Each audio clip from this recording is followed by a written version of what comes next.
Alright guys, going to be doing the front brake pads on the GTR today. Of course it's a 6-piston Brembo, something you're probably not used to seeing. They're on higher end cars. There's actually 6 individual pistons in there, not the single pistons we've been talking about in class. The pistons, or the calipers, are fully aluminum, floating 2-piece rotors for lightweight.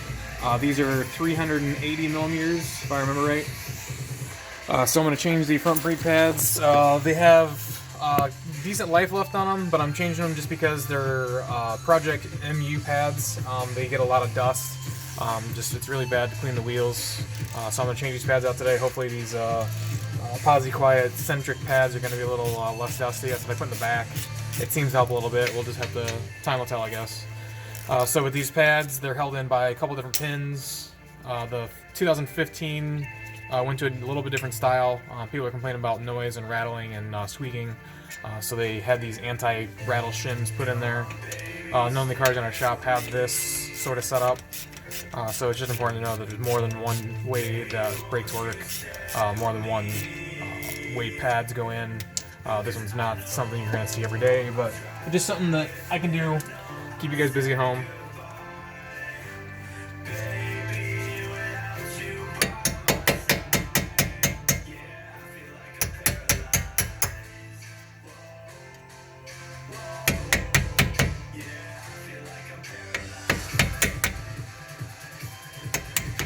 These pins hold the brake pads in, and they also hold the anti-rattle clips in place.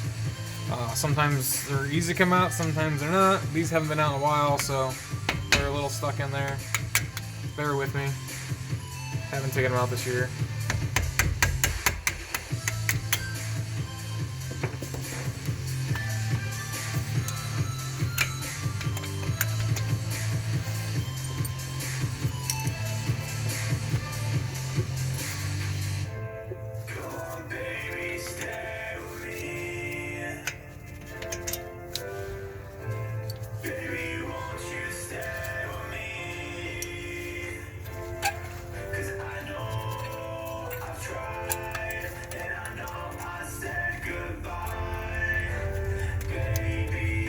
These little clips are tricky sometimes to get out.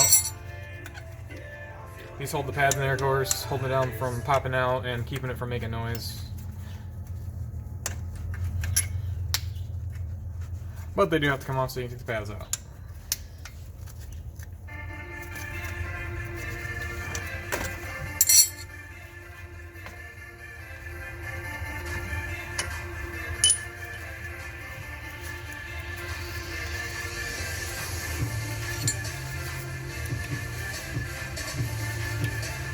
Top pin does not want to come out.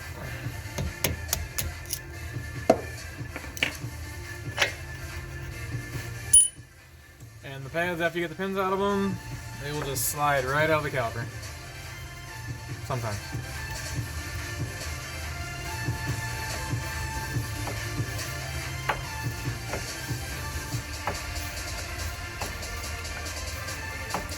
These brakes are designed for generally race cars when you change pads without changing the rotors.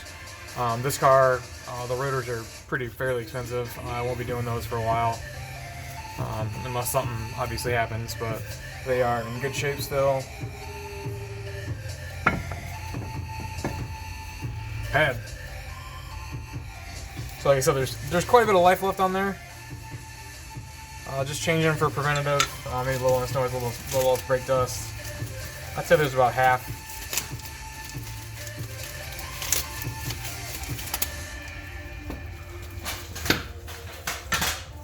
New pad next to it, so maybe a little under half. They could use replacement, so it's not like I'm doing this out of total waste, I guess. Get the other pad out. Center it out. About the same amount of life on that one.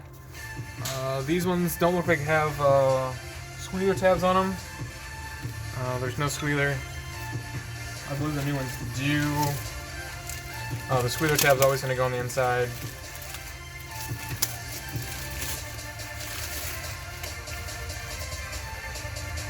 It's the squealer tab. So if I did let these run down to The pads being worn out, those squealers start making noise, alerting me if the car needs brakes.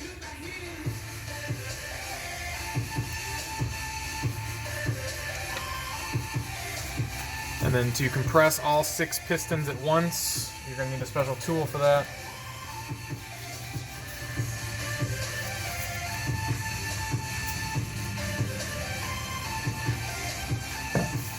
I can usually use the pad to do it myself, but there are tools that compress these without having to do it by hand.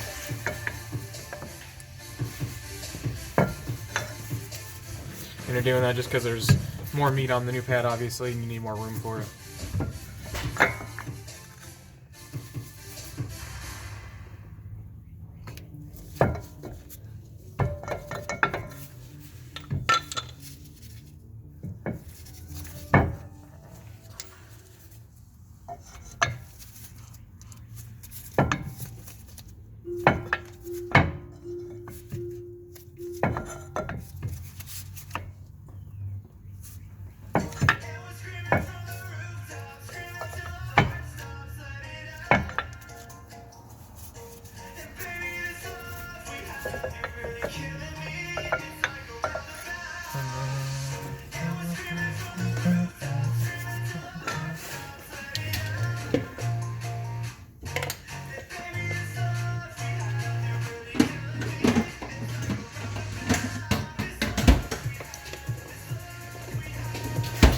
Using the pads wasn't working to press, so I got a special 4-in-1 tool.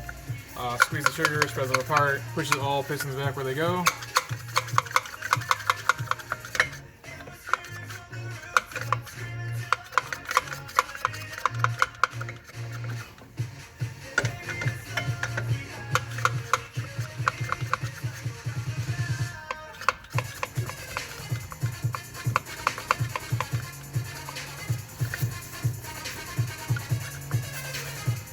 They're all seated in place.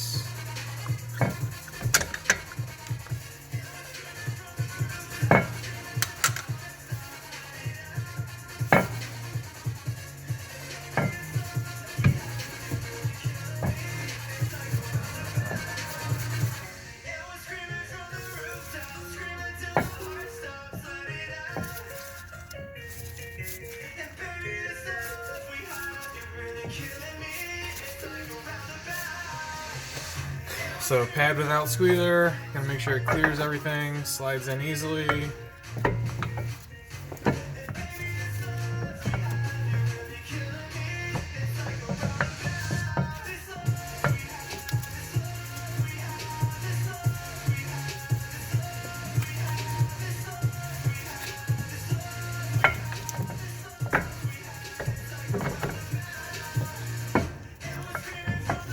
Clears pretty easily, make sure the other one fits, and then I'll pull them out and actually apply some lube to them so they slide back and forth, don't make any noise.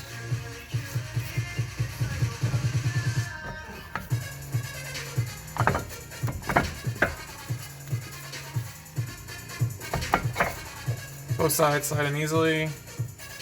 Pull them back, I'm just going to put some lube on the edges of them, make sure they slide right.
Okay, pads are in.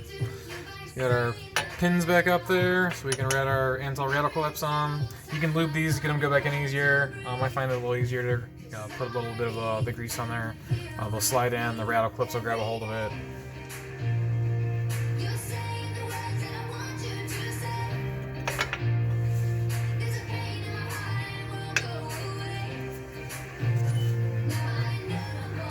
Sorry if I start singing, I kind of like this song.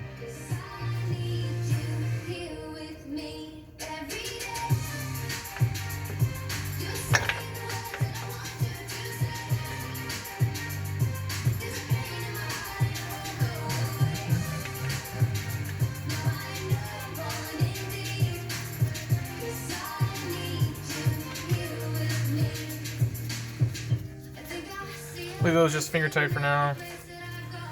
Put the rattle clips back on. I can remember how they go. That doesn't look great to me.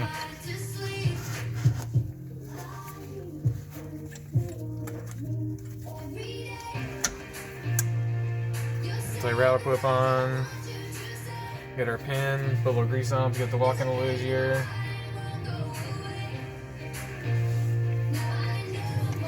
And the anti-rattle clip just has to go on the front side of it, all the way through to the other side. Here's where a hammer comes in handy. It'll seat itself. Flush, good to go. Same thing with the other anti-rattle clip. Wrap it around it the correct way. So I encourage you guys when we're doing drum brakes to only do one side at a time, or when we had a lot of people in the shop to take a picture before you take it apart. That way you'll always be able to figure out how to put it together.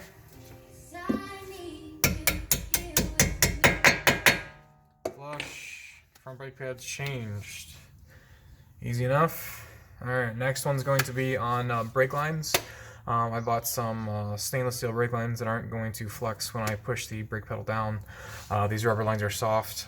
They absorb some of the pressure from the brake pedal.